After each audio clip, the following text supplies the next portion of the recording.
And we're back. Did you miss me? Of course you did. I'm delightful. If you're following along, we're reading Almost Odis by me, Dusty Thompson. If you're paying attention, you will see I'm wearing a shirt with flamingos on it, and that's because it's been unseasonably hot here in October in Southern California, and I am protesting by breaking lots of fashion rules because I'm tired of being hot and the sweater weather needs to come on already. It's the middle of October. I need to be having some sweater vest on or something.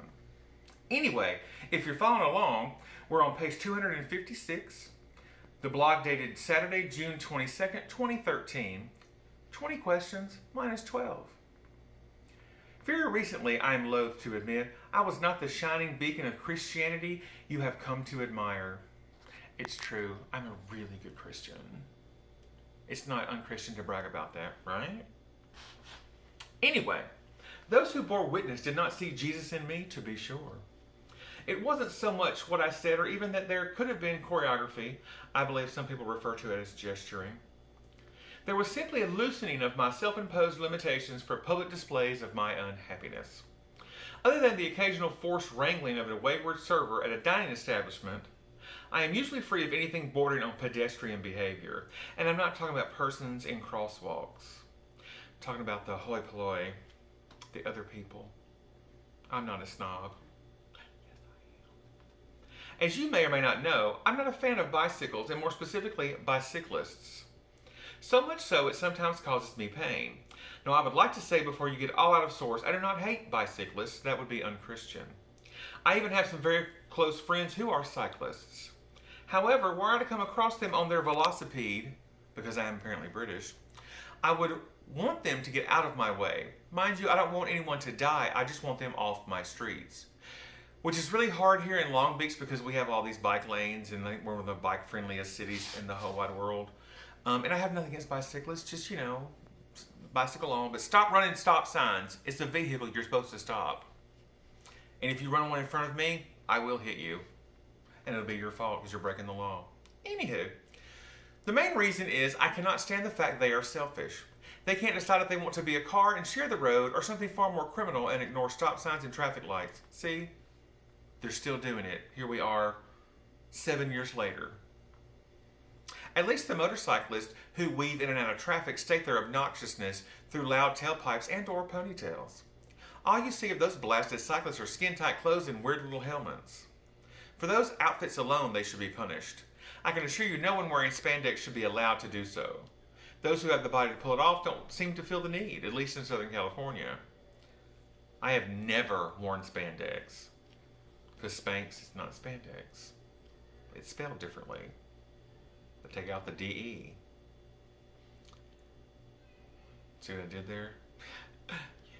Some of y'all got that.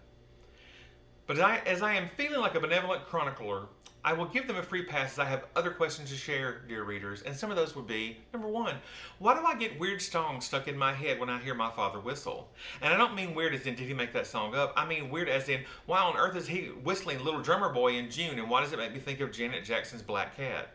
Someone should merge those two together, because they really do go. It's astonishing. In my head, it sounds pretty kind of cool.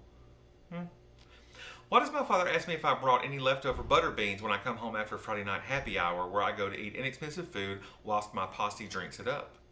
Where does he think I go after work, the VFW hut or Aunt Maudie's house? Why does he consider all my friends who are not fat or a redneck to be a dork or a nerd? And yes, I have plenty of non-dorky friends, thank you very much. Well, not plenty, but some.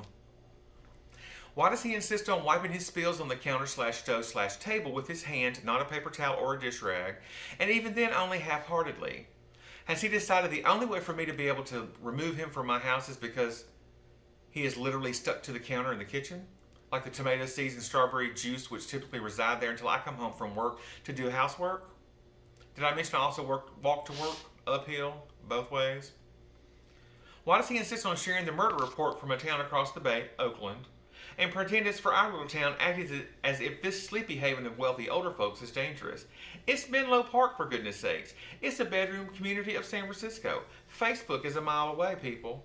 The police report in our weekly paper is filled with such crime as random noise disturbances and reports of suspicious persons, which always ends up being a case of mistaken identity with either a new gardener or the housekeeper's children. So they're Not murderous, but apparently the people in Menlo Park are slightly racist. Oops. Why does he insist on calling my house, which is on the grounds of a medical center, government housing?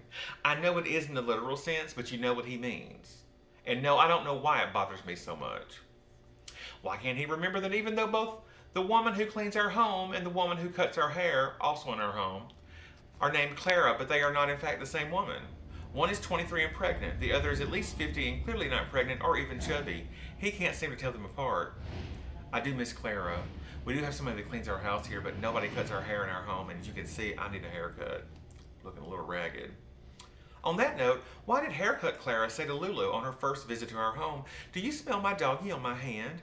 as she offered her hand in a sign of friendship like you do when you meet a new dog, and then proceeded to tell us her dog had died 13 years prior? Is the dog stuffed and mounted in her den, I wonder? I think I'll leave you with that question. Is Haircut Clara's dog stuffed and in her den? And do I really care? Apparently, I still do. And we'll stop there and see you next time. Thanks!